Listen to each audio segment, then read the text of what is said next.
mbokk yi déglukat yi ñu naan dal di sant di leen dal di seen wàccukaay fu waay mu ne dal di nekk ma ne naa dal di jox seen wàccukaay di leen dal di nuyu ngeen dal di àndaamoon seen xarit ak seen raka si ku nga xam ne muy Buuba Jallow fa boowee ma dal di fi ànd ku nga xam ne muy Lamin Baro daanaka tam ak ku nga xam ne muy Moussa Fall si kanam tuuti dañ leen dal di daanal su nga xam ne mooy suma ay naataango wante di dal di profité wala di dal di nuyu ku nga xam ne muy coach Sana Yafa di dal di nuyu Omar Diatta daanaka nuyu tam Ras Juda ñi nga xam ne ñooñu dal di jiitu ñu ngi dal di ñaan yàlla suuf sera seen kaw yàlla nangu seen sera si kaw suuf ñi nga xam ne tam ñu ngi dal di feebar ñu ngi dal di ñaan yàlla tam yàlla ñu dal di wér a jaama wante ne kontaan nañ trop seen lu ngeen xam ne muy seen ànd bu rafet ak seen taw bu rafet bi nga xam ne saa su nekk rek lu nga xam ne muy straight talk bi ak lu nga xam ne tam muy Friday programme bi ngeen dal si ñëw àndaa ñun ñu ne naa dal di ñaanal fan bu gudda at much bu rafet mane ngola agala mo kan dawo da drong ba jakan jangmi an gola keda gam fu tvt ali mari ma mun keda Buuba Jallow ti ati mela drong ni an ko Musa Fall be kaflan kono anu fana bolo nyama fana mun keda Lamin Baloti mena content draw fana futani la mom yan ko gola keda Omar Diatta ti ani coach Sana abi wala nyama fana mena content draw fana futandi kan mi yan ko wala keda Ras Jurati momo mela melo keda dawo da drong be jakale mi yan ko nyim programme anu fana akhirnya kontan ku bate fanang atau mi alongo wato wati alkamul Wednesday ti anu fana mun keta Friday kon sudah limene ni rek ma dal di dalal ko nga xamne muy Moussa Fall Moussa Habib mala dal di sante la dal di gërem ma dal di la baye nga dal di nuyu lu nga xamne muy askan bi wow assalamu alaikum everybody, assalamu alaikum guys. It's been another Wednesday, you know, another straight talk on your favorite show,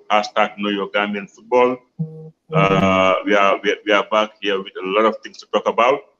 Come to go ahead, we have a lot of things on the menu for tonight. But coming Mohammed, it's all about Gambian football, so I am always happy to be here. Definitely.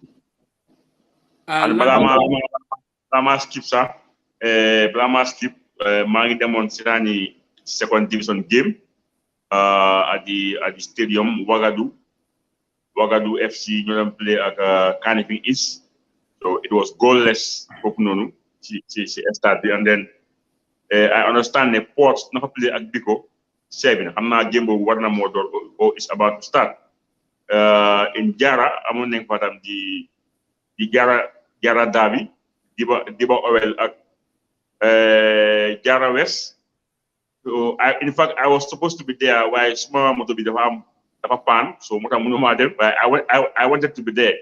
So Jara West knowing Diba Oil by a goal to nil. At the goal project, I'm on the mic.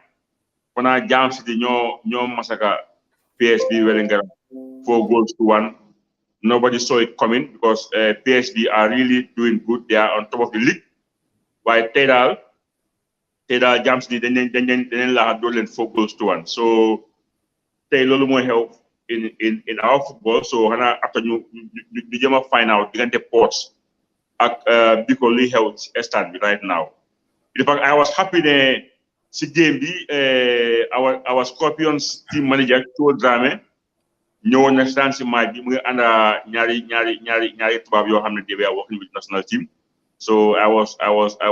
happy to see them, you know, at least seeing our people are back home in safe hands. So far non la fa demé. Lamin sono dale deglu lek fofu ci bir Angleterre ni dale la bay nga dali nuyu lu nga xamne moy askan bi ci kalama lu nga xamne moy kalama Jara. Okay, assalamu alaikum badingol ngalbe konton once again on Gam Football Fans TV. #Straight Talk. Sanala la so mu nyindongoti, but bio kaya afanam bulo mutandintale, but inshallah nyato demandinga be join lankanne. Bafral be welcome to Straight Talk. But janimbe jamfala ino si duan na sasa toli ning na sawante frol menu tambita ala so arjanola menu sasa ring for ala si sujata kendela. Yentol menu fanan tujang alama ino la sadal melam bulu ino. Bafala Bay, thank you very much for following this show. And of course, Bafala, the whole Gambia Scorpion, a very huge congratulations. And in delegation of Bay from the Federation, the ministry, the players, the fans, journalists, all movement, Beta the Cameroon, to show them that we are all proud of them for the efforts they've done in the tournament just passed. Me along ka Gambia be ke kilingotele, and of course he put it on so kono safely be duale for alasin ni be mabendi tournament jama la menu kanana dinak straight talk le be kering komali alo nyameng sana straight talk a pula so nyim fangolela abe nyameng nka fo mole wala nyama so be menkela drong be fan sol bismillah la nang kananang ye na kafuna straight talk la nga beke Gambian yakono to nyalem modul buka comfortable bari sa beke kuwon fama kono because nka men day for jang is about Gambia and Gambian football and Gambian olun tolle ba share kanja so all welcome to the show buba jerejef hadi sumana dalle la tele diga ne Tunisia ñu ngi top coach Thompson Fit mona am official wala unofficial wonte ne ndax du doon dal di rafet ci sa kanam ñu dal di gis Thompson Fit dal di ñëwa national team bi demba Independence Stadium tay dal di dem lu nga xamne moy State House parce que ne tam lu bon lu nga xamne moy kilifa lu bon lu tam suñu lam dal di boka absent Thompson Fit loko dal di jangete depuis national team dal di égué Banjul International Airport. Wow, man sa baye mo won hello because I was with Sana on the phone. How mo ne Tom ñew, right? Dafa indi war like more questions about ñun sun digante coach bi ban façon contract mo fa nekk. So gis na bit bab yo xamne tay xamna ne bo gisé ñew join team bi is because of Tom. So ñoñu suñu mëne ñew Gambia I see no reason to Tom warta ñew su nekké né fever or amut family engagement because we partner Tom number one liggéeyam mooy being the coach of our national team so dafa xaw a rafet muy wane sense of belonging when it comes to Gambia waaye so far lu ñu won daal it's like ne daal comme yow mu hire rek sa machinery mu laa liggéeyal and then that's it so good daal ben commitment when it comes to comme ñëw Gambia spend big time xam nga te foog naa ne bii should have been a perfect time nag mu ñëw at least because we are going to meet our president and stuff so su nekkoon on a normal circumstances xëy na gars yi war nañu communicate su ko defee ñu bari understand tax ñëwut because moom su manqué da nga koo xam ñum àndal nii tey gis naa coow mu ngi àndal ñaari tubaab keneen ki moo de moom ñooñu suñ ñooñu woon sax nit ngi di ko fiil o di nga ko bàyyi xel bu baax waaye di fak ne di head coach ñëwut loolu I don't think ne xam nga war a xew foog naa ne daal waroon na ma mun a ñëw at least because this is a collective achievement boo xam ne moom la Gambia am te moom mooy coach bi so foogoon naa ne war naa mun a ñëw waaye di fak ne waxuñ ni lu tax ñëw ak lan moo ko téye dina xaw a difficult pour nit mu jooj ko in this situation waaye li nga xam ne moo gën a rafet mooy dafa waroon a ñëw because he is our employee ñun ñoo ko dee fay even though dégg naa wax bu ees bu génne ne ministre bi nekkuñ di ko fay jeex ñoo ko fay but still jeefe bu Gambia la so I think it would have been really nice moom mu ñëw fii dem meet our president ak everybody involved waaye ñëw ba pare waxuñ ñu tax ñëw so dafa indiwaat nag the same old story mooy ñun suñ nit ñi duñ jee gaaw a wax lu xew fekk tàngu jir duñ wax te fanaa loolu is not right ñaaka ñooy tom bi ñëpp gis nañ ko wante Habib ba léegi soo desee foofu nga xam ne mooy Fana communication Imma Baboucarr Camara wala Bibi Balde ñoo dee bind most of this press release lu xewoon si African communication bi delays ñooñu foog nga ne dañu am emergency meeting ndax kan moo de wax ne bindal this particular statement because daf doon rafet comme ni noo ko waxee pour ñu bindé coach bi dé jabaram mo febar wara doom mo febar I mean that communication waron na am kan mo dé sante ñu bind nañu ñu tam ñoo dé bind on their free will because most of the time su gay bindé daf di nekk yaxuté department bu nekk am na boss GFF Baboucarr is the boss loolu moom nëbbu he is the boss kenn du fa def dara loo xam ne moom biiru ko he is the overall boss loolu dafa leer so yëfi binda bi ak ñaxa bi nag moom la in fact léegi sax daf dee binda ba in fact sax léegi gis naa story yoo xam ne sax dafa am pour bi dafa niimam just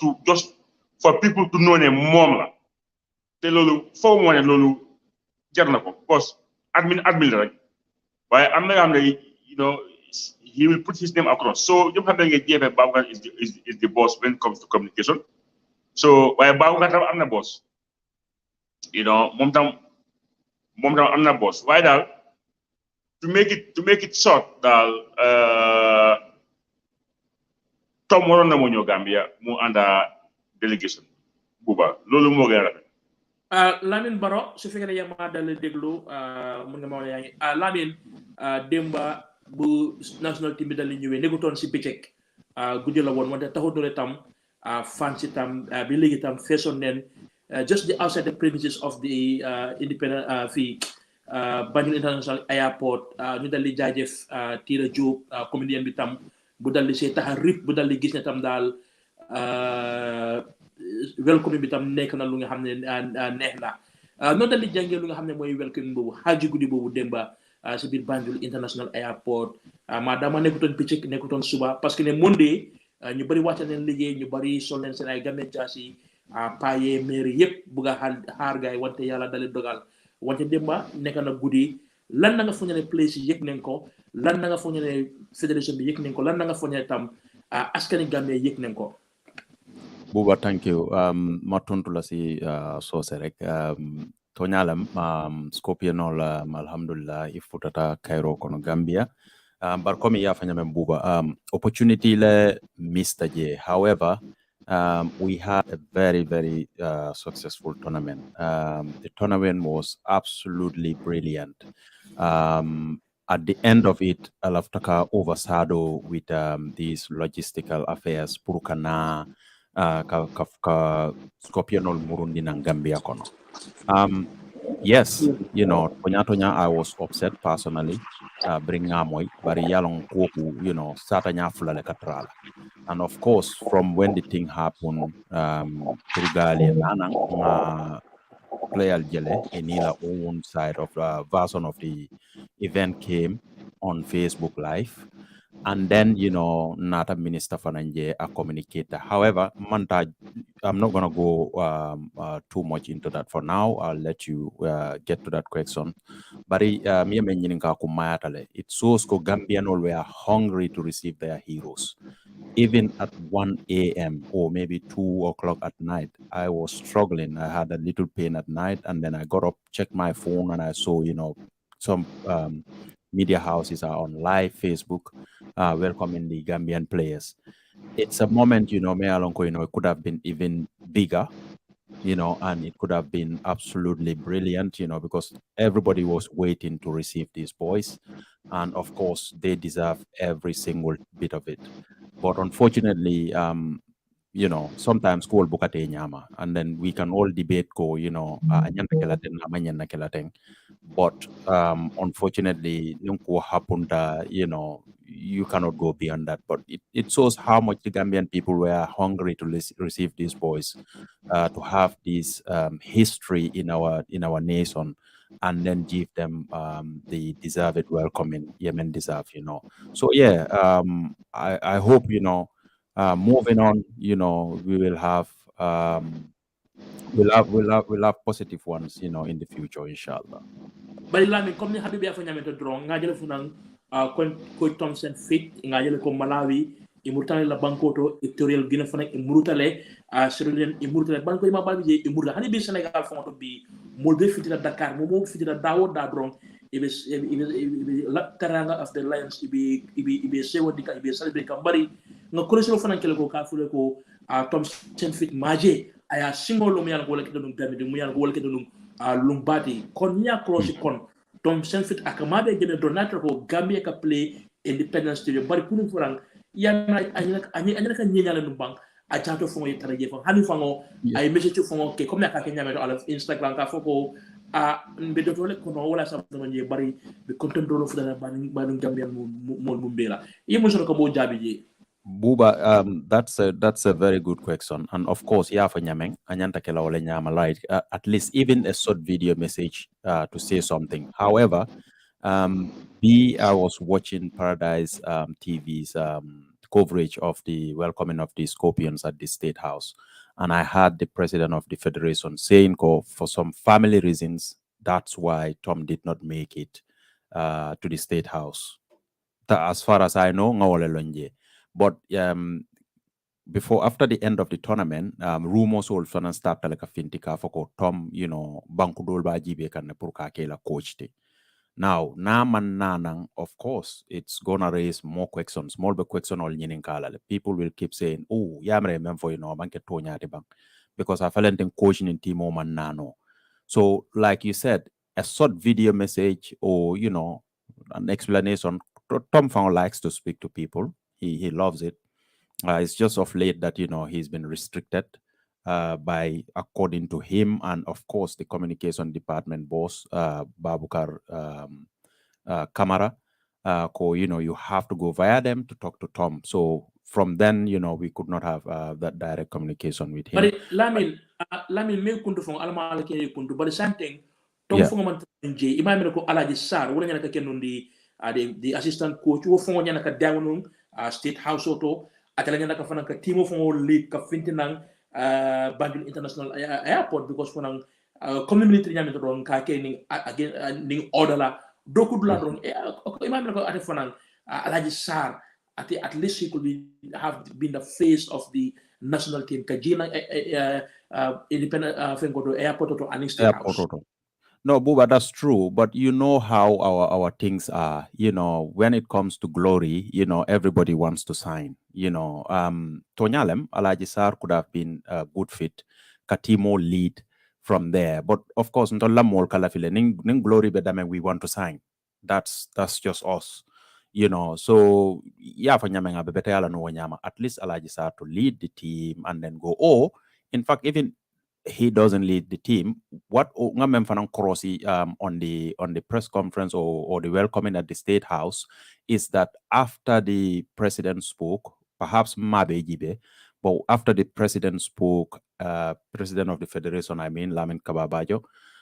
we had the minister speaking, and after that, it was the president of the Republic, Adama Barrow, and that was it. Then they have to hand the flags. Nameng highlight what all Nyinti. That would have been an opportunity to allow someone in the football to come out and thank the president, especially the captain, to say what they want to see or for the younger ones. I mean, you could have come, as a player and say, thank you for your support. We want you to continue this. Of course, we have done our part, but then, we have younger ones coming up, and we would love your support for the, for the football of the Gambia. Allow somebody to speak along that way. I think so. But maybe, there might be something that they are not comfortable about after the videos of the players talking about the hitches they had coming back. I don't know, but it would have been nice, definitely, either Alaji Sar or one of the players to come and speak after the president or the the federation president to say some remarks. It would have been nice, definitely. Asis Madalela New Dalila Santa Mabalela Bayalega Dali New Asis Core. Assalamu alaikum. Maa ngi nuyu ñëpp waaye di nuyu ñoo seetaan ñëpp la nuyu Buba Habib Alamin maa ngi nuyu everybody ak seetaankat yi ñu nekk Gambia ak ñu nekk outside Gambia yëpp. Asis gis na Ibu Adams dellu na Angleterre Mohamed Badam Moshi mu ngi play tey su fekkee ne woon timbi woon ñibbi woon leen Banjul loolu bu dal di génn nii ñaata days la ngay waroon a spend biir Banjul wala gars di dellu si seen ay club nga tam sa club dafa lay mën a may tuuti leave dem nga ba côté final because goo ma ne woon amoon nañ days yu bari wante Mohamed Badam Moshi Ibu Adams dellu na boobu benn question la ñaari question tam Cho Dramé mun doon wax te foog naa ne léegi rôle am tam wàññeeku na Lamin Jaasi ñu ne am na assistant secrétaire général na foog loo Cho Dramé tam war naa am assistant ku nga xam ne kooku mu ngi Gambie o fu mu ne dal di nekka muy mix ne la boy si seen ticket si seen connecting flights du am lu nga xam ne mooy jafe-jafe daal assist ko waa buwa man nga wax ci bi bala mo si ak keneen ne gaay ñi bi ne nga ne kan la gaay wana ñëpp si monde la gaay wana ñëw Gambia non ma ne gars su ne dañ ñëwoon monde Gambia ñaata fan la war a Gambia su gaay ñëwee monde Gambia am bu ñëwoon monde Gambia ñu ngi egg si Gambia fana ñu ne tri tan boobu gaay ñu mën a gis président bi yow same day the following day Tuesday gaay wana ñu mën a ñibbi seen yow ku nekk Tuesday war nga mën a ñibbi so yo so ñibé di following day war nga mën a play so fekk ne doxlo sa war nga mën a toog si benn comme yow comme Ibu Adams démbam yow mi woon si benn bi après ñëpp gis nañ kii nii naka la tuda Ghanaian mi nekk Arsenal Thomas Partey ñoom ba fana ñoom dadde bu ngay toogee moom dadde la yow dadde la jógee Cameroun moom yow mu era England ci suba teel fekk gaa ngi play si ngoon yow mu play si guddi so yow li tam is the same normal same la rek ñooñu ak suñu players yëpp benn leen because ñoom si team la gaay nekk suñu players tam si team la gaay nekk so at the end of the day soo toogee tamit di moo yaa ngi na isa bo problème ba pare fu nekk nii si temps bu nekk sax soo jógee inondation soo demee ni nga fekk players am ne ñu ngi fa woon ñoo ngi yaakaar toog ne yow su nekkoon start player nga soo demee ni nga fekk xëy na am na ku nekk te buñ yaakaar sax ku nekkoon di play sa place kooku nekk di dox soo ko dafa play ba nga amaat sa chance wante loo gis ne ku nga xam ne mooy Cho Dramé Lamin Jaasi am na secteur yi Cho Dramé tam war naa am secteur yi parce que moom kenn du mën a yónnee invitation moom kenn du mën a jënd ticket kii war a ñibbi Sweden kii war a ñibbi Bulgaria kii war a ñibbi Belgium nafuloo tam am na war nañoo am assistant war naa am liggéey bi dina dal di yomba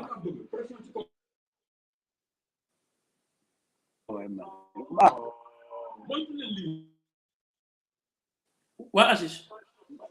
buba waaw man yow ba Cho war naa am assistant I think ne loolu noonu yàlla la woon na nekk pour gars ni ku nekk war nga mun a liggéey bu nekk ku nekk war nga mun a am assistant yàlla tere su fekkee da nga feebar yow dara jot la kooku noonu yow ku nekk sa assistant kooku mun naa take over kooku mun naa nekk di la dimbale but I don't know how much JFF naka la ngay di woogee because JFF kenn nit dafa bëgg a nekk team manager nekk doctor nekk assistant coach nekk everything te loolu mënut a dem ni ku nekk da nga war a nekk ku nekk da nga am sa liggéey loolu moo tax gars yi seen liggéey yow lu moo tax seen liggéey di nga ko mën a def 100% because of liggéey yi nga bëgg a boole dafa bëri te yoo xam ne nekku si bokku si because da ngay gis si benn bi coach bi su defee nii su gëstoo daf dee wax ak Cho ana assistant coach bi ñu gis si African Cup bi su defee nii dafa wax ak Cho mu def nii yow mu wax Ibu Faye yow ana assistant coach bi kenn musta seetaan maa di Gambia yow nga gis benn yóbbe coach bi wax Alaji Sarr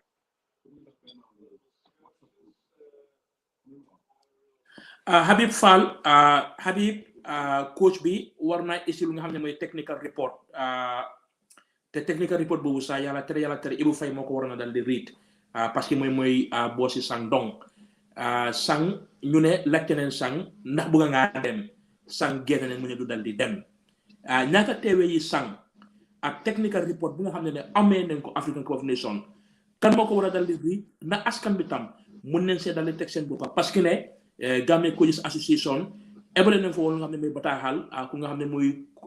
coach Amat Thiam ak Jane Diouf ñëwoon nañ fa seetaan nañ fa ñetteeli match bi wante technical report bi ak ñaaka teewee Sang Ndong tam African Cup of Nations loolu na ko dal di gisee ak rôle bu nga xam ne Alaji Sarr amoon na ko si Africa bi parce que ne benn bi like soo amutoon UEFA lancine wala CAF lancine muy Ibu Faye muy Cho waroon fa noonu dal di toog naka nga gën a gisee technical matter boobu. waaw xam nga yëfi Sang Ndong moom Sang ñëpp ñëpp gis nañ ne Sangdong moo coach bi ñu ko sign for the very first time Tom Sangdong moo ko signoon loolu gis nañ ko waaye buñ ko signaat bu ñoo extend his contract Sang was not there. It was Kaba and the minister lañ fa gis. It's been a while nag ñun Gambian si fii gisuñ Sangdong mu bokka engage in national team. It's been a while. Léegi-léegi match sax doo ko gis. So gisuñ daal Sang mu jege national team bi te loolu nekkul loo xam ne nit mun na koo gëm. Knowing Sang's position in the FA as a technical director, koo xam ne sa liggéey yëpp has to go with technicalities. waaye du dee gis anywhere foo xam ne Sang dafa ñëw contribute au bokk si team bi man defoon naa finance ñu ne ma day sa committee boo xam ne ñu ngi la Tom de jox report am like tey Ibu Faye was one of them so may waaw lii moom I don't know how why it doesn't make sense nga appoint a technical director boo xam ne amul benn say in the national team loolu dafa xaw a garaaw so I think ne loolu yëpp dafa wane rek ñun we are organized su nekkoon ne we are organized buuba loolu warta mun a am in any serious institution ku nekk sa lu la appoint loolu nga war a liggéey am I understand Sang has to do with technicalities but unfortunately when it comes to national team loolu nekkul di xew so loolu moom rafetlu wuñ ko te fanaa ne going forward war nañ koo change ba make sure ne ku nekk fu ñu la appoint yow ngay liggéey lu mel noonu su nekkee ne Sangdong dañ ko laaj ndax dangaa dem I think that's wrong in fact Sang sax dañ ko war a laaj how many people from your department ñoo war a dem I think that should have been the question moom mu xool ñi nga xam ne ñoo suitable mu ne ok man du ma dem o damaa dem waaye damaa dem ak diw sangam waaye knowing Sangdong ak lu mu contribute in our football ak his iconic name nga gis nit di ko laaj te ki ko laaj mooy koo xam ne deful ci football yi Gambia dara even £1 defuloo ko si yow you are just lucky ñu appoint la ngay liggéey ngay laaj a legend of that magnitude naan ko da ngaa dem te moom when it comes to Gambian football yow mun loo taxaw moom fenn loolu si man it was disrespectful si man because moom dañ ko laaj ñaata nit ñoo dem when it comes to xam nga Sang could have said okay 2, 3 or 4 or 5 waaye ni ñu ko handle ni ñu ko déggee su nekkee noonu la amee is disrespectful to a guy of Sangdong's position in our football at Gambia as a whole. So lolu si man dañ ko tooñ. Habib gis nañ ne Habib yóbbuñ kenn koo xam ne is from the coaches association. Yóbbu nañ from player association, referees, league clubs yi nga xam ne fortune ñoo win league bi waaye lu ma jaaxal am na ñu yóbbu ñoo xam ne winning league bi so yooyu yëpp war nañ see gestu ba xam lu xew waaye the most important thing mooy apart from Sangdong war nañoo jël from the coaches association because we talk about capacity building the coaches are playing very important role in our football so yow doo mën a yóbbu ñoo xam ne they are di football association nga yóbbu referees nga bàyyi coaches ñi nga xam ne ñooy develop our football loolu tam xel nangu ko xam naa loolu sax moo tax ba ñoom itam ñu find ways ba mun a yóbbu seen own people from their own xam nga from their own coffers o ñoo xam ni ñu ko defee ba mun a yóbbu Jenju ak ama Cham at least gars yi mun a dem foofu noonu gis boy fekkee benn game fanaa I think if I am not wrong was against Tunisia te loolu ñu ko rafetlu because ñoom day feel ne they are left out so gars yi find seen way ba yóbbu ñaar nit te loolu rafet na ak mboolem koo xam ne daf si jàppa bi ñooñu xam nga moo dem yëfi Alaaji Sarr boobu man at one point man naaw la nit ñi di understand ne lu tax Tom dama ama Matar Mbodj problème because because anybody ko xamne bañkat nga do nangu lolu you know you duñ la mëna appoint officially as the assistant coach of Tom ko way ni ko Aziz ko waxe ñu mos ñoo gis anywhere fo xamne coach bi mu ngay laaj register when it comes to tactics or changes musuñ ko gis ndax amana amut ñu gisuñ ko register dafa am lu ànd ak turam this resume it's really good moom mooy Gambian coach boo xam ne moo gën a win yëpp he won all he is the most successful Gambian coaches when it comes to our domestic football so kooku nekkut a small profile when it comes to football te amul si loolu dafa play national team bi ba pare play na professional level in Germany so alaaji lu ko wër yëpp is football so suñ ko indee def ko assistant coach ñëpp kontaan si waaye dañ gis ne he is more of a stature there the players si boppam wax nañ ko man I've talked to many players about Alaaji Sarr di wane ko both players gis nañ ko so I think at one point man if I was in Alaaji's position man dinaa vibrate because Gambia dëkkam la dañ ko fa yóbbu pour mu yokka team bi inputam not just mu toog non gis nañ Fay ñëw na this time qualified out yëpp Fay wasn't there ten years ago so Habib dem AFCON Habib you gis Fay why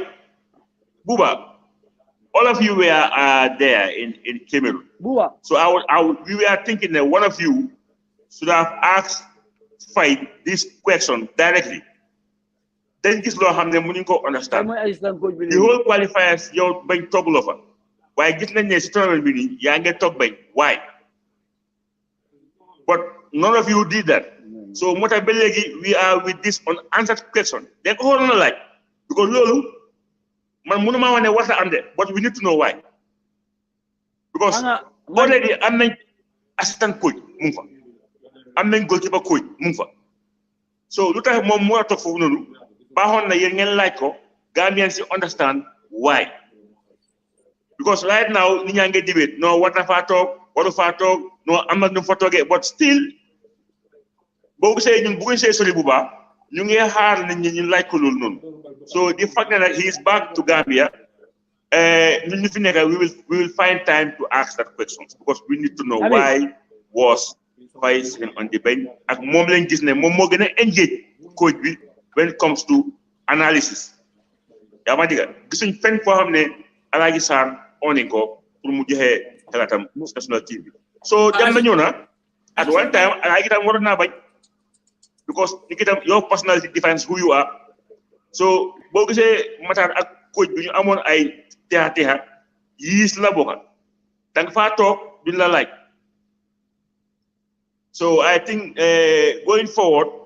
these are unanswered questions yoo xam ne nit ñi war nañ koo xam bu ñu fàttee ne caat la ñoo am yàggu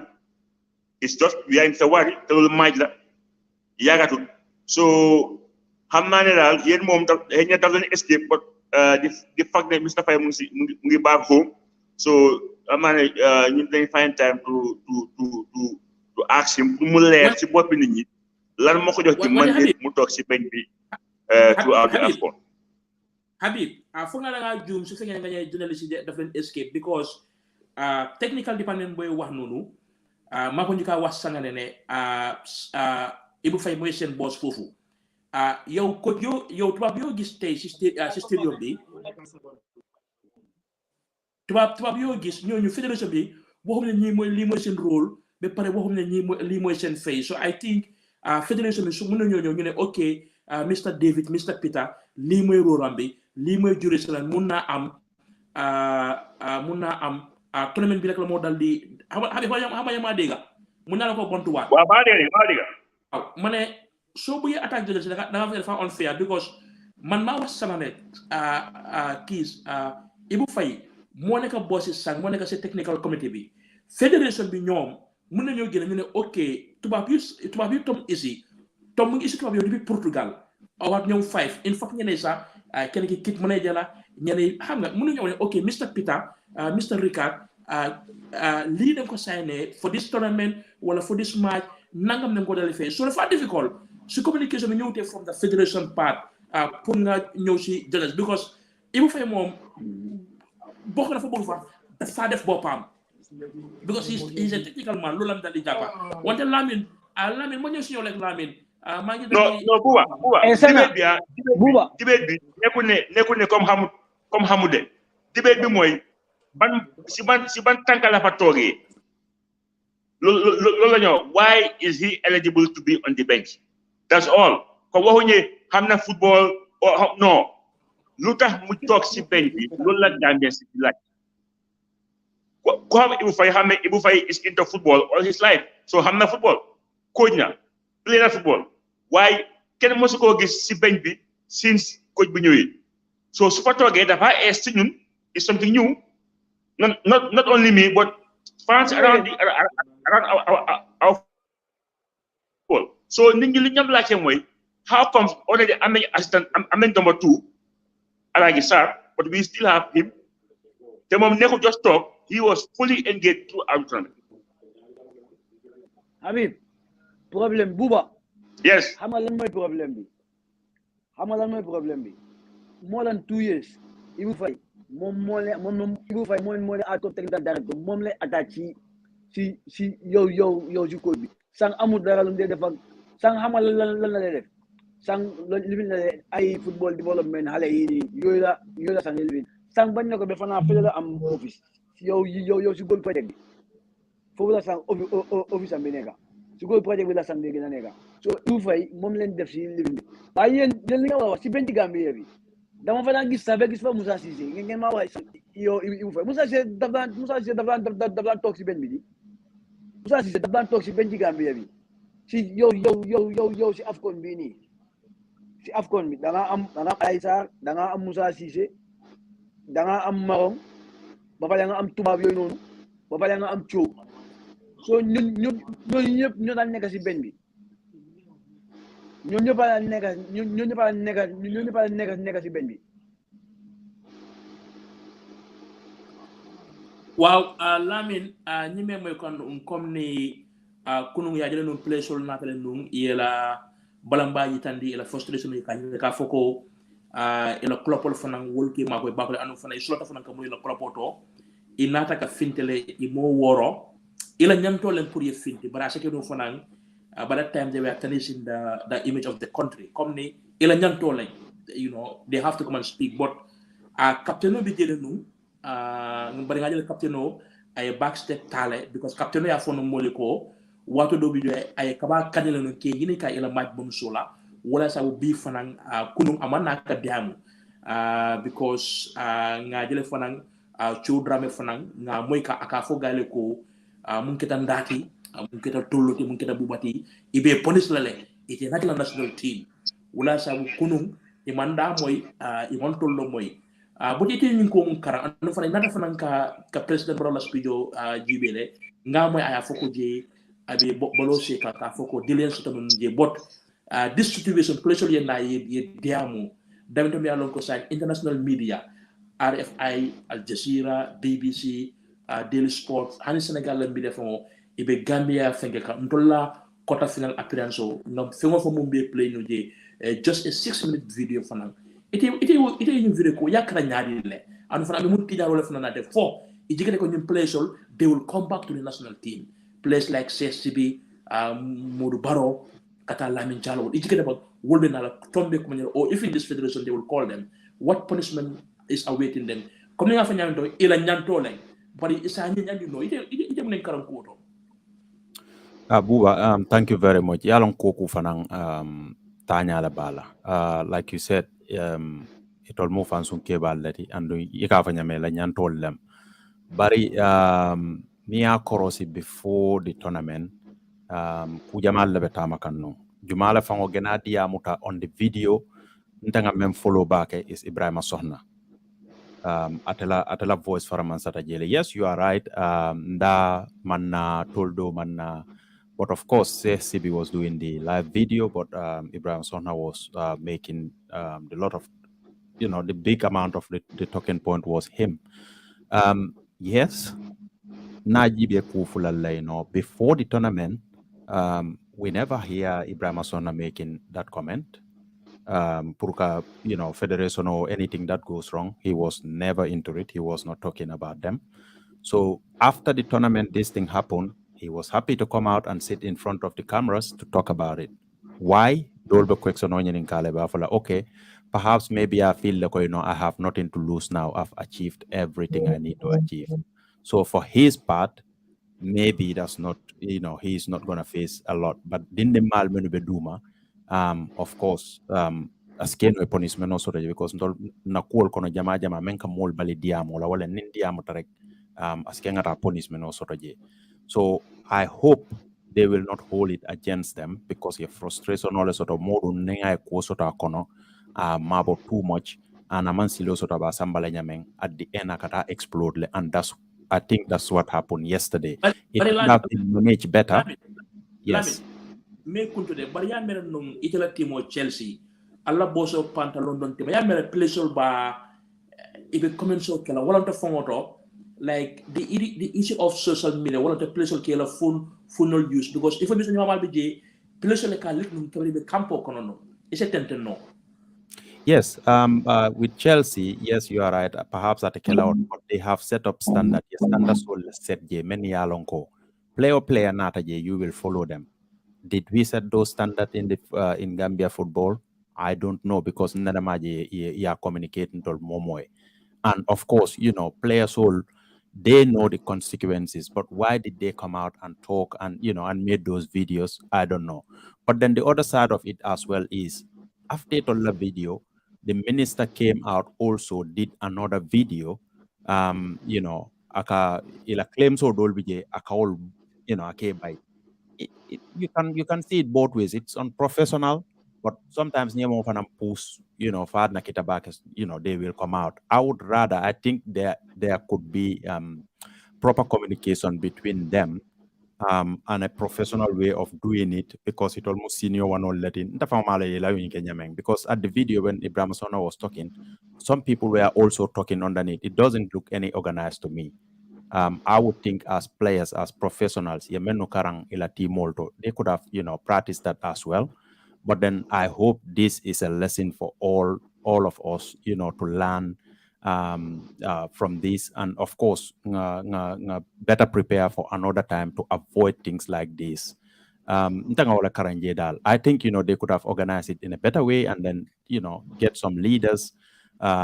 Because in the minister's video before Ngabang, I and they have been communicating to all of them. Yes, Asis,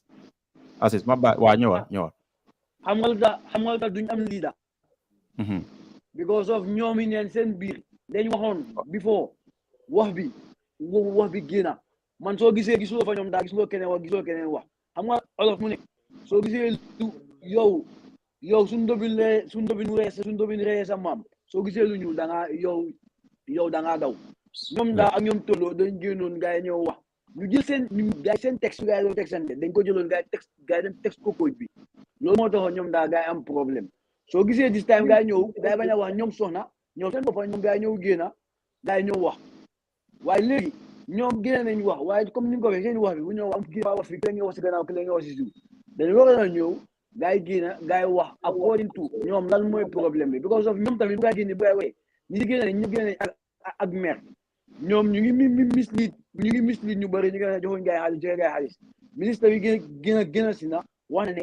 jox neen gars yi xaalis seen mal bonus bi waaye 10,000 bu ñu wax gars yi dañu wax gars yi ne duñ ko jox gars yi ba kaaf doon leen seen xaalis yow ñu doon leen koo jox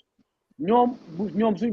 yi wax dañoo nga ñëw génn si ñu ne lii ak lii la ñu gars yi jox lii ak lii la ñu gars yi joxul waaye ñoom bu jëndee ñu ne joxuñ ñu rek gars yi dañ si problème waaye ni nga gis ne fu mu nekk nii GFF ak seen coach bi ñu leen a xaar rek nag ba match gars yi di pick ñu ne ñun comme ñu gars yi defoon ñoom daal ñu ne bañ leen a pick ñu ne duñ pick yow ñu gënoon wax fu mu nekk nii foofu rek la leen dëkk di xaaree ñii génne nañ dañ frustré gars yi génne nañ gars yi wax afterwards nga xam ne ñoom yi nañ gars yi wax nañ soo léegi amul benn punishment bi ñëw ne kii dafa génnoon wax duñ ko pick su ko defee élection bi su problème amee yow kenn du ko ñemee wax soo gisee ñoom daa ak ñeneen daa waxu because maa ngi gis Laka Baro tam démb ñu ngi ko laaj ñu ngi ko laaj ci airport bi waaw yëfi problème bi mu ne moom yow mu ne moom lii moom xamul dara yow moom du si wax soo keneen ak keneen su ma laaj loolu yow man lii sos nañ ko yow man duma si wax waaye ministre bi tamit lu gën a mu wax ñoom am na lu bëri loo xam ne nii am na lu bëri loo xam ne gaa yi ko nëbal nit yi lu bëri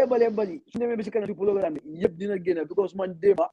am na koo xam ne nii bu ñëw dina programme mu fa wax si gaa yi mu ngi nekk si gaa yi Bantaba mu ngi bokk si gaa yi Bantaba groupe ñu woon nag yow ñu njëkk a yóbbu gaa yi ak Saturday Flight kooku génn na lu mu wax man xam naa ko ñoom lu gaa yi wax ak lu kooku wax is quite different so ñoom na gaa yi génn gaa yi wax dëgg bi lu ko mooy balaa nit yi génn di wax dëgg bi su boobaa dafa gën a garaaw waaw jërëjëf Aziz sa wax bi leer na foofu waaw lu ma lifi noonu sax booy pour ma laaj la boobu rek wala buuba di ñëw mooy as players lan nga foog ne loolu la player war a def because you have to be professional player people younger kids look up to them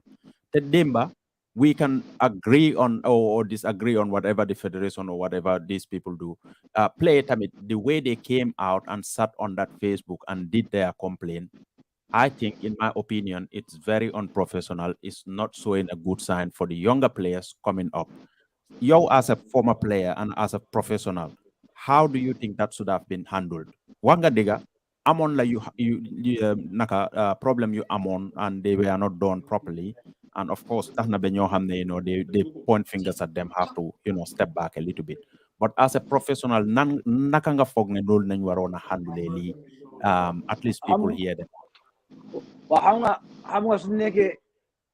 nu mu war a demee te France noonu la ngay doon demee because of ñoom am nañ ni nga am fi mu nekk daf di am committee players yi lu ngay wax dañoo wax gañ meeting suñu waxee am na certain people 3 to 4 nit ñoom ñooy génn gaay wax ak media oote gaay dem gisi coach bi oote gaay dem gisi ministre bi yow gaay wax moom first time fana seen bi xaalis bi noonu la yow noonu la demee woon te fana seen groupe bi ndaa la woon soxna Omar Kori Toldo ak fana Timba ak fana ak Fuuti fana ñoom ñooñu gaa yi nekkoon ci yow gaa because of gaa yi fa nekkam mag yow gaa yi nekkam comité bi so ñooñu nekkoon comité bi ñooñu la génn yow gaa yi wax waaye this time lu gaa yi def di nga gis ne soxna moo nekk génn yow mu wax si own yow mu wax si own plateforme after seesi bi tam yow ma gis ko mu ñëw wax live bu seesi waxee live nag foofu moom ku nekkaa doon ñëw di wax rek amutoon contrôle amu dara ku nekkaa doon ñëw di wax dëgg la ñoom dañ frustré waaye nu ko gaay defee ñëpp xam nañ ne nu ko gaay defee it was not professional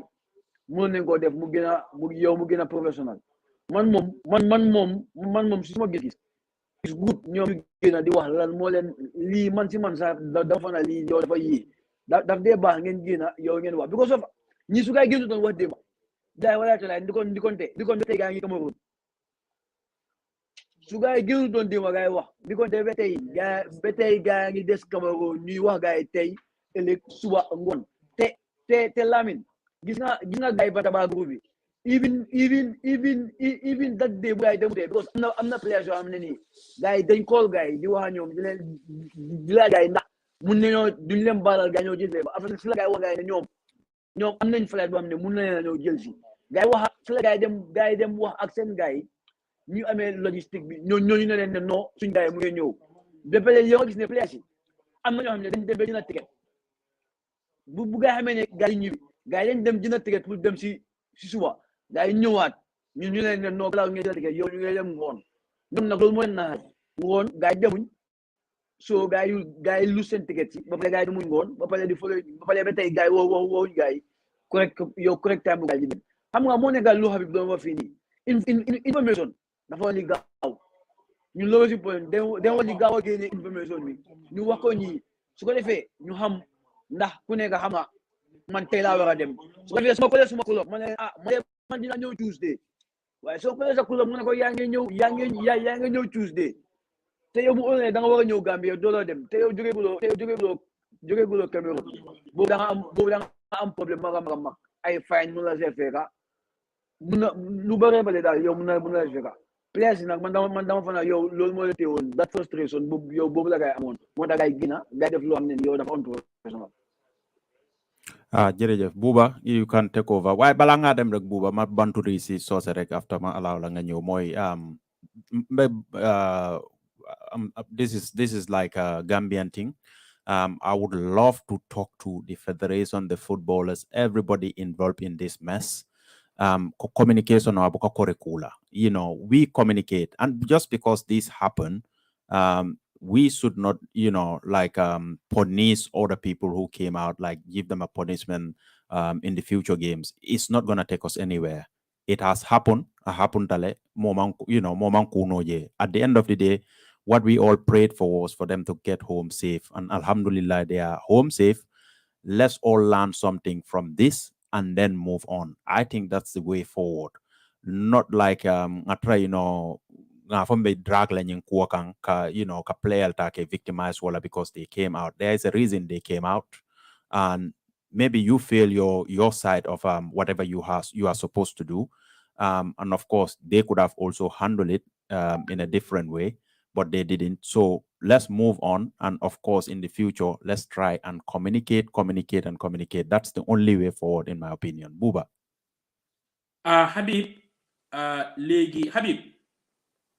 Habib léegi Gambian si yëpp am nañ social media léegi Gambian si yëpp gis neen préparation bi waroon na jógee CAF group stage minutes bi gis nañ ko quarter final round of 16 bi gis nañ ko quarter final xaalis bi gis nañ ko ñeneenti xaalis moo war a ñëw diggante match wala April jógee ko FIFA dollar bu bari la government teg na si seen bët ministre bi teg na si seen bët léegi fédération bi mën a dawaa sum xaalis bi fan dañ ko war a daldi spend dañ ko war a dugal si premier round si na xaalis bi tam mu ñëw substance te basic qualifier si wala lu nga xam ne mooy test match si xaalis bi naka nañ ko war a daldi accountability as Habib bi ñëpp yëg ne xaalis bi ñëw na ba pare fii nañ ko dugal tam na tam government bi ak fédération bi tam lebum ay bor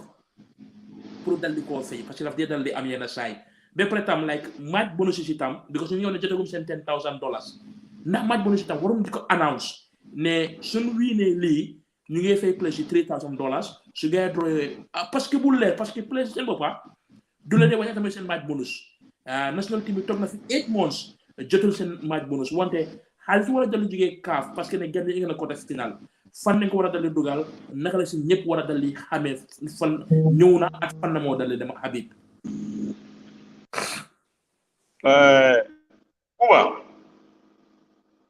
Buba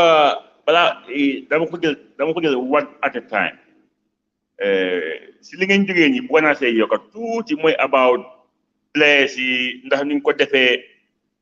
is it wrong or right xam nga loolu is very important xam nga nit ki soo nekkutee in his position doo xam lu moo yëg lana tax loolu am lan lañ def bañ agsi at that stage loolu mooy that should be the first thing li ñu war a laajte. People are always saying ne players yi they unprofessional, but how about authorities yi suñ defoon seen liggéey the right way duñ agsi fii te how many times lay wax boy ne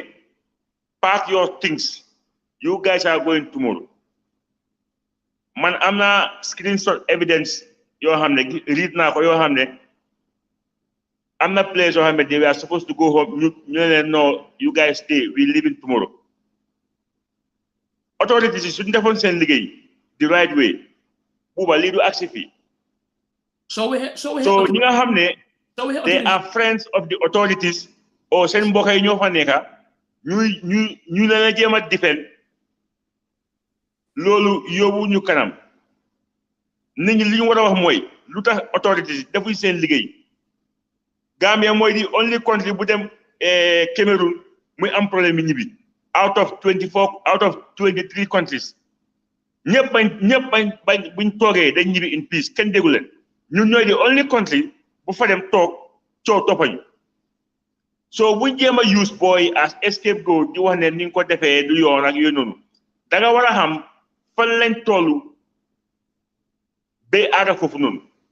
ñi nga xam ne ñoo waroon def seen liggéey suñ defoon seen liggéey di right way ndi ko ba léegi nit ñaa ngi jibilin kenn du wax about mer so yow nekkuloo in the play shoes xamuloo lu ñoo fiil nga bëgg leen a jooj dafa xaw a yomba we talking about professionalism dafa start from the authorities ñoom ñooy organize everybody ñoom ñooy jaadi xam nga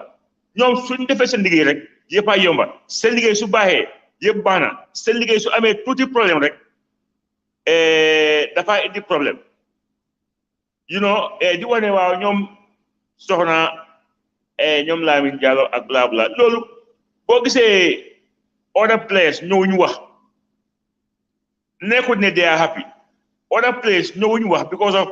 ñëpp xam ne squad bi yàgg na moo xooteeku am na time ñoom daa ñoo dee wild di wax li nga xam ne moo gën for everybody but the other group duñ njee wax am na si ñoom dañ foogoon ne su nekkee di wax loo xam ne is a bit offensive to the JFF or the authorities ñoom seen dem AFCON is under question they might not even go to AFCON waaye léegi ñëpp gis nañ lu xew ñooñu amoon nañ leen naxari woon de waaye buñ ko woon a wax because dañ file suñ ko waxee seen dem AFCON mun naa nekka 50-50 they will not go so ñoom daa saa bu gaa waxee ñu def leen escape goat ne ñoom ñoo dee instigate so bu tax lii bu mu xewee ñoom dañ jël back seat rek because foofu mbooleem ku fa nekka boo ngaa ñibbi they all wanna go home waaye yow su nekkee ne man saa bu ma xeex yow doo si bokka soo amee sa fay dama la ko bàyyee so loolu moo xew waaye man lu ma wax mooy balaa ngaa blame players yi blameal authorities do your homework right so defee sa homework right there will be no problem this could have been avoided su nekkee ne our authorities def nañ seen liggéey the right way so Gambia nag lu ko yaaxa mooy fan club ministre bi am na fan club am GFF am na seen fan club gis nga dëgg su amee dañ ko wax players yi baxa bu ñoo feeku ñëw ci man ñëw ci Aziz ñëw ci yow ñëw ci Lamin kenn doxuñu bu rëy so we are not here to defend them because of dañoo may vest no we will say it as it is authorities yi suñu defoon seen liggéey coow du am ba pare bu ngay misee first flight bi gis naa ay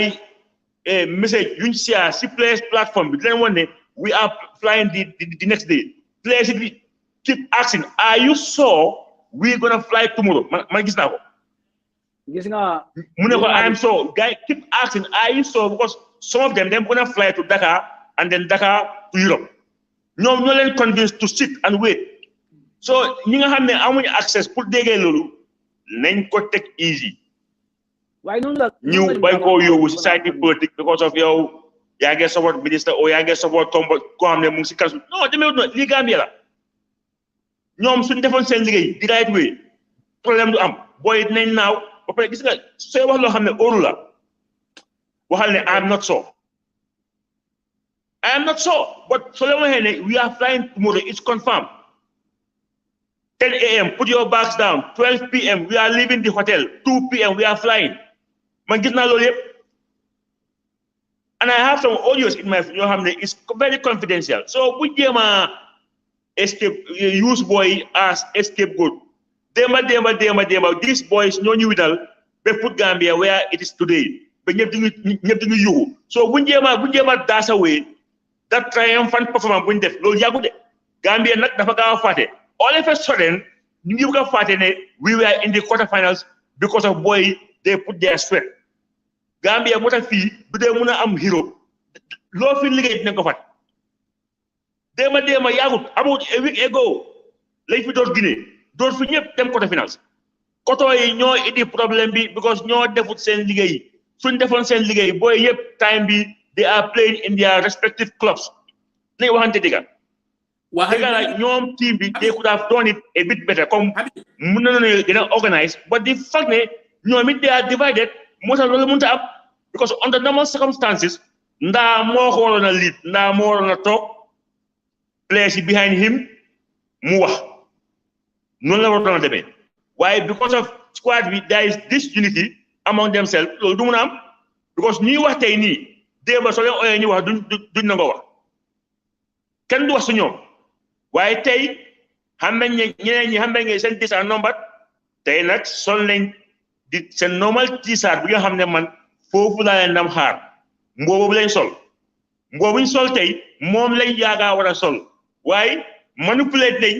ba aga fuñu aga ba ajib seen grip léegi they showing their true colors so man duma blame boy dara I will blame the authorities for not doing their job buba man falaatiye wow like I said man nekkuma fanboy any player man fanboy Gambia yoo xam nga loolu waaye nag suma opinion mooy suñuy defoon seen liggéey the right way boy duñ dem Instagram boy before the Instagram in the morning man I need on video call at 10:40 in the morning Habib gaa ngi mer waaye Gambian bi bu ko fàtte ne boy ñoo ko def man loolu waaye these boys are heroes so I think going forward our authorities should be more professional that word professional should be applied by our authorities si ñoom la war a njëkkee seen job su baaxee rek we are all good to go Musa so man noonu la ko gisee Buba thank you that's true oyul Buba waa Habib léegi dugal si affaire xaalis bi am nañ xaalis bu bëri bu war a dal di ñëw March April da nga ko war a use si player round si da nga ko war a use si training camp bi da nga ko war a use si even si qualifiers parce que léegi ñëpp xam ne xaalis war naa ñëw naka nañ ko war a dal di spendee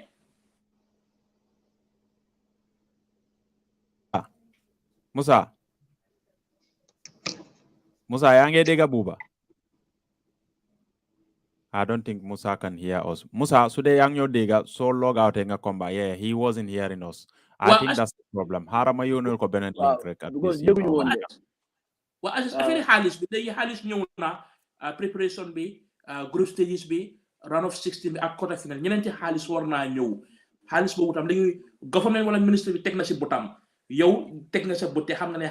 xaalis bi fan nañ ko war a dal di dugal fu ñu ko dugal xaalis bi dañ ko dugal ko si football la ko isi teelu boo ko dugal fet lu si football grassroots ak national ak yow ak national team bi loolu xaalis bi yow foofu leen ko mën a dugalaat de because amul fenn fu ñu ko war a dugal Buuba wante tam na yaakaaroon tam fédération bi wala government sax lebum xaalis feneen parce que dañ dee dawme ndax fédération bi lebuñu xaalis feneen waaw because dañ dee dawme dañ dee waaye fédération bi ñoom amuñu woon xaalis bi ñoom government bi leen jox xaalis bi asalaamaaleykum wa rahmatullahi wa barakatuh government bi ñoo leen jox xaalis dañ leen jox 90 millions ba pare bi fa loolu ñu ne officiel joxe woon nañ 8 ba pare gars yi amoon nañ ñeneen yow ñeneen joxe sponsor after ga yóbbu waaj ñaata 17 xaw ma gars yi 27 millions 27 waaw 27 waaye ñii gars yi laalaguñ ci because CAF joxaguñ gars yi xaalis yi first round bi yow ak quarter final bi so loolu moom ñëwagul waaye xam nga Buuba fu mu nekk lan moo gën a important gis nga da nga fa yëfi ay xaalis bi problème bi CAF ak AFCON bi buñ fa dem maa ngi dégg xam mu ngi doon wax ne dañu war a yóbbu coach dañu war a yóbbu nii ñi FF ñoom seen boppa xaw ma NCC team bu nekk first division ak second division team bu nekk waroon nañoo yóbbu kenn nit foofu noonu at least kenn nit waroon naa dem waaye deful loolu de xam nga lu gars yi def seen lifi ni man xam naa ko xam ne dafa gars yi dañ ko jaay ticket dafa jënd ten nit la yóbbu ten nit yëpp dañ boole gars yi si fan si te kooku dafa fay xaalis kooku dafa fay xaalis yóbbu ten nit yëpp ñu boole gars yi ten nit yëpp ñu boole gars yi seen package bi te man yow te man ten yooyu la xam te am na ñeneen moo tax su gaa yi ñëwee taxaw di wax ne yee ñun leen patriotique ñun leen bëgg a dëkk bi ñun xam ne lu gaa yi def yëpp dundee fecc si yàlla naa dee ñoom ñëpp bala maa dee ñu ne ñoom dañoo liggéey li fin gaa yi dañoo def voluntary job kenn loolu possible amul duñ def benn voluntary job seen poste moo leen fa dee teg loolu moo leen fa dee yóbbu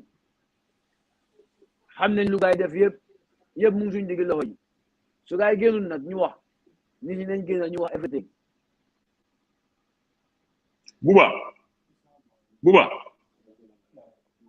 Buba na mun nga duga waaw yow gom nga ne 90 million dem na AFCON bañ see yokkat 27 you gom nga lu let's be honest here 90 million yow gom nga 90 million dem na AFCON bañ yóbbuwaat 27 no gomo ko wante Habib léegi lu nga def mayor Wande Njie like oncle wa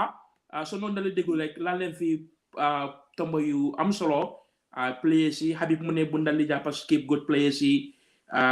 Assis wax na ne waroon naa rafet Lamin Jaase dégg nga Lamin Jaase sama ñu turam you know waaw loolu daal di am pour yokk si programme yi mu ñu ngi ko ñoo dal di tëj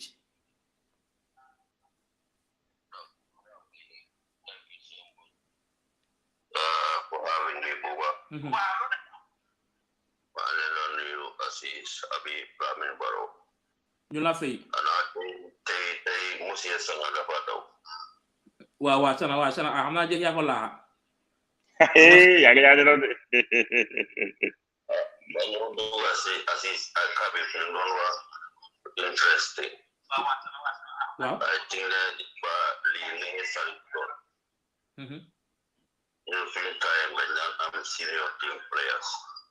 ñoo xam ne ñoo di rek boys so su dee bi kay am nañ senior players nga Omar Koli ñoo tollu I think ne ñoo waroon ñoo am meeting ak boys ñoo diffusely because tension yi so amee minister bi def na mistake bi moo inter foofu la waroon apologize diga tey président waroon di apologize kabaatam apologize waaye kenn mënta point finger of the GFF preparing a spare organizing committee coordination committee and a lot to explain ñoom tamit yeah so the other issue mooy ñoom soxna waaw I think seen behavior was very unprofessional so ko waxul nag mais you know the whole story FIFA rules waaw should not eliminate for 8 hours from the report to your club for organizing committee being gisee ne bi ñu ko mën a make they want to arrange our boys in them send club donc kooku ba pare jox leen seen li ñuy spend for the ticket pour diffuse tension bi because xaalis buñ collecte bari na de millions yooyu xam nga léegi la kaa bon yi moom am nañ ne daf day jël time balaa player diga waaye I think we should have done better than to complain. So now, Amin Jalo, access CV, I think a little way what hey, you know what can do that low. Neka am na yon. Ina Jalo Chimasonga white man go advice. No, we need to say more than from Linga. Dalila don't have United by gold on for WhatsApp. So, son, Onega, my young Satan, but be careful, protocol Sakaria. A long way to go. And now I'm not bullshit in all support. Not password. waaw jërëjëf Habib mën nga dal di continuer rek waa foofu lam dal di daane ne wax na lu mu wax wante Habib yow nga dal di seen njàmbaas rek xaalis dugal na government bi teg na si loxoom fédération bi wante loolu laa laaj Assis mu ne xaalis yu bari 90 million plus 27 million dollars yi wante xaalis su bari tam war naa dal di ñëw noo jàngatee affaire xaalis war a dal di ñëw from CAF.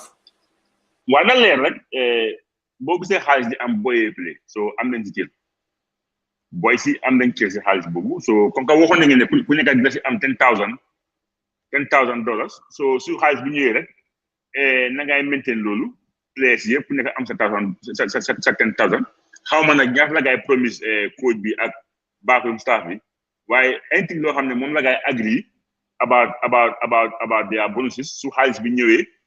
ku nekk rek ñu joxe sa wàll waaye lu ma jaaxal man lu ma xamoon fanaa how it used to be mooy participation fee bi fanaa balaa ngeen dem si tournament bi fanaa da ngeen receive half and then after the tournament nga jot the rest depending on fan nga finissé. So if I am wrong, maybe I don't mind to be corrected. Why fogon na participation fee bu CAF de joxe am na lu dee ñëw balaa nga dem. Maybe I'm wrong. Why whatever the case might be in this thing, maybe whatever the case might be in this mooy lu gaay agree ak players yi ak backroom staff yi su xaalis bi ñëwee daal comme que gaa nga ñëwut su xaalis bi ñëwee ku nekk li nga xam ne moom leen d'accord nañ la ko jox waaw gis nga xam nga naka lay demee daf lay nekk comme Champions League rek bala ñoo buñ qualifié there is a package waaw first round bi every game buñ win dang day am xaalis boo draw dafa am xaalis comme ñu boy si daa mel seen nuñ def ñu gën a tegaat seen bonus yi suñ winee lii suñ winee comme que kii wax na ko naka la tudda ministre yi mu ne su gaa winee 2,500 suñ winee fana 1,500 comme noonu la rek suñ winee game buñ win si AFCON bi dang daa am xaalis bi nii soo demee yoo nga dem second round ñu yokka nii yoo nga dem quarter final xaalis dafa gën a yokk so noonu la ma demee JFF waru ñoo wax problème xaalis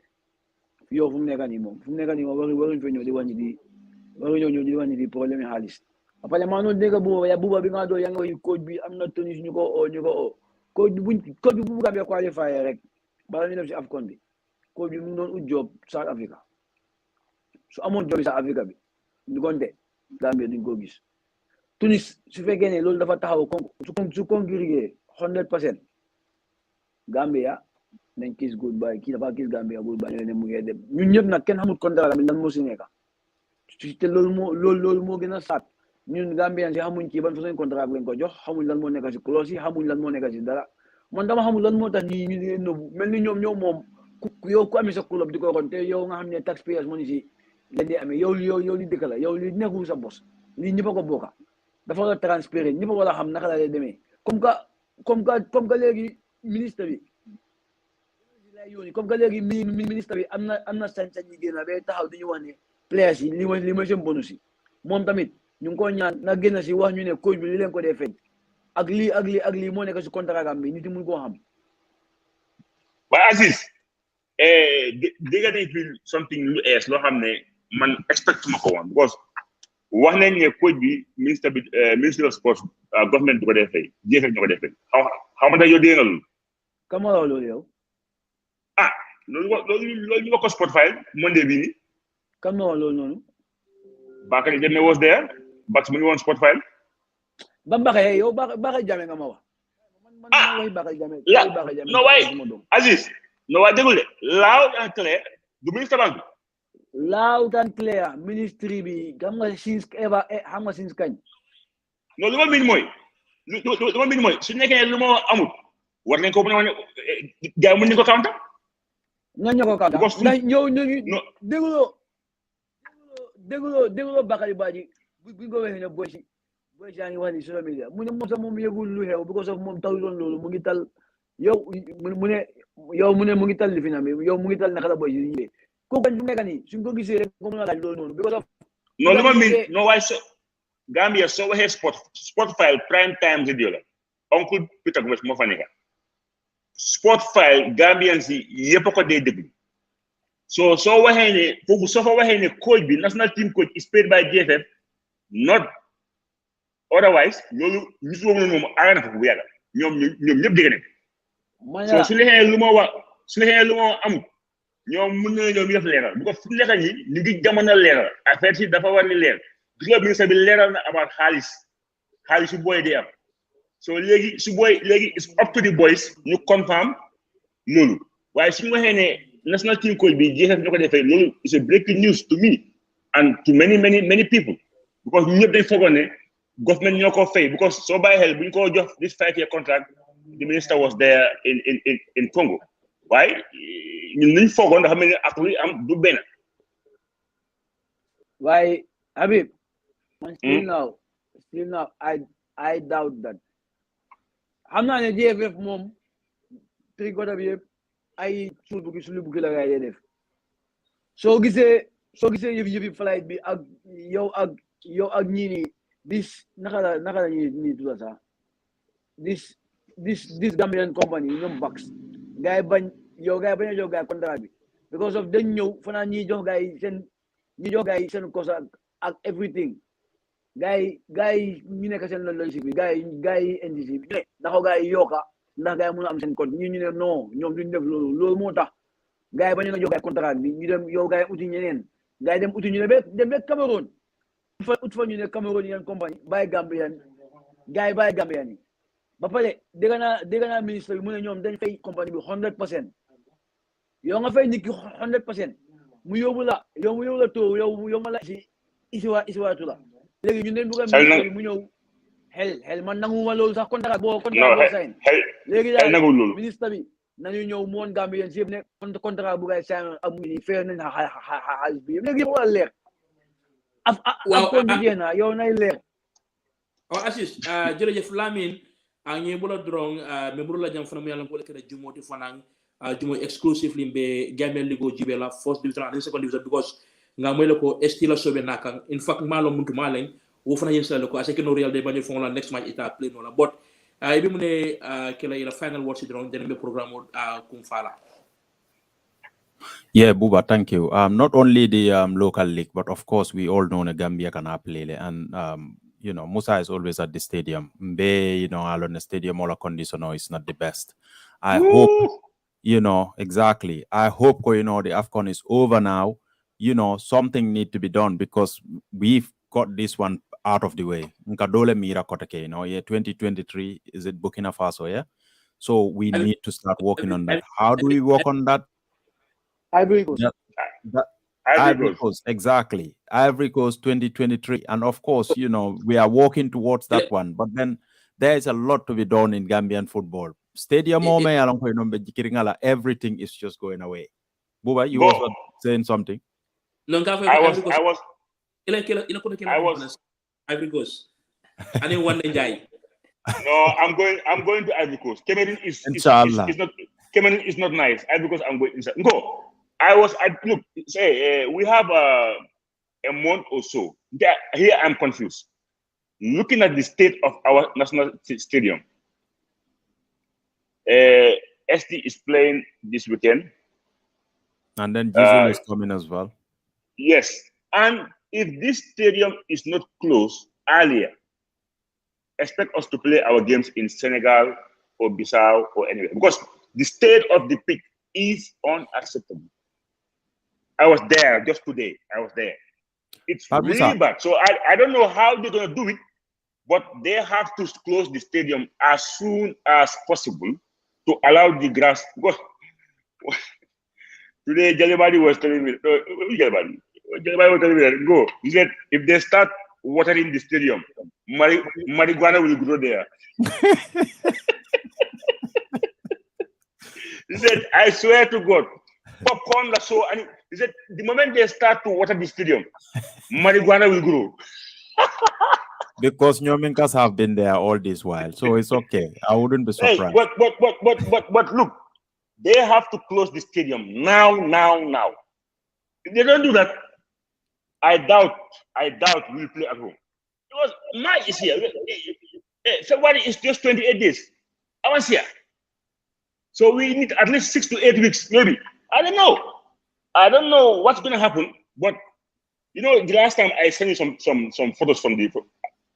stadium is really bad, and it's the only stadium we have but music over football because they are paying more money.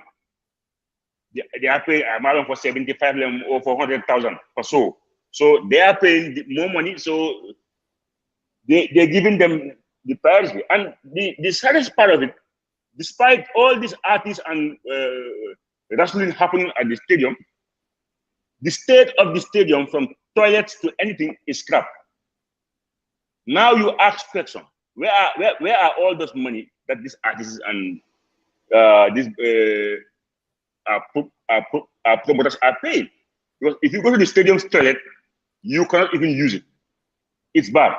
The gates are bad. Everything is bad, but money is coming in on a weekly or monthly basis. But still, nothing is good. No scoreboard. The scoreboard has not been existing more than 14 years. It's crazy. Yeah. So, hey, look, in our country, I can tell you one thing. In our country, the Gambia, corruption is deeply rooted and it's accepted. It is accepted. Nobody will shame you for being corrupt. I'm telling you. So this is my problem. No problem.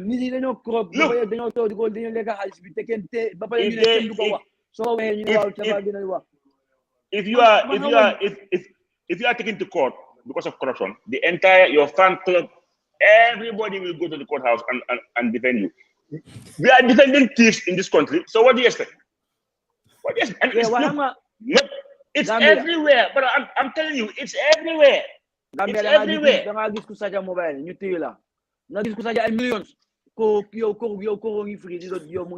Corruption is deeply rooted. I'm sorry, but we are, you know now, Gallant on British. You are lost. You know what? Thank you very much. Thank you, Musa. Anyway, Buba, my last word is that to just Gambian football. Let's try, Musa, I remember it all boils down to that is corruption. Corruption. Yep. This is what is holding Gambia, and that we have to change it. Us, we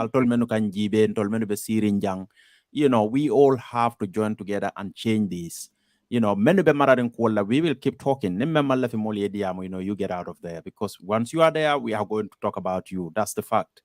Yeah, but we need to at least consider that there are some poor kids, many along, they can represent us in the national high stages for the nation. So let's try and help each other, please. Buba, and we will invite this Bantaba people. No, Habib, what do you know? Assis, Habib, FIFA wala CAF then ban back out Independence Stadium. So pour ñu play next match be Senegal wala Guinea-Bissau is a must, because ban move like stadium Independence Stadium ko ban on ay stadium yi gëna bon bir Africa. Tejale fofu sa kan bi Assis. Wow, dama fana FIFA ñoko ban, but not CAF. FIFA ñoko ban. Wa bena si gay la.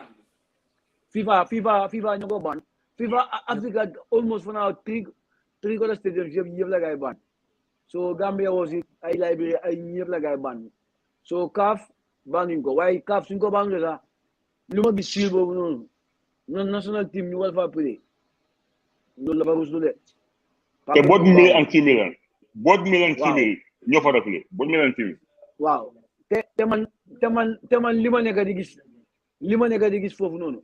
foofu mënuñ va play te man si man bi rek laa lay gis pitch bi xaw ma tooyee si naka la mel. I don't know ndax Aziz man daa mënuma Dio lan mooy stade ndax ñu daal xaw ma lan mooy suñu problème xanaa gars yi dem Basori gars play Basori yow ñu def ko yow kenn seetaan. Basori gars yi start rek Basori gars yi start dama son bunta yi di xaatale mbokki déglukat yi ñu ne naa dala jëw lu nga xam ne mooy ndig daje gis naa some few calls wante dig naa leen ne lu nga xam ne mooy ajuma Friday mooy 30 minutes call pour ñu nga xam ne call ñu dali ñëw kon Lamin ma laa dali Santa Assis at Habib at ku nga xam ne mooy Omar Jata si background bi Ras Juda at coach Sana Yafa di leen dal di sant di leen dal di gërëm jërë ngeen jëf Thank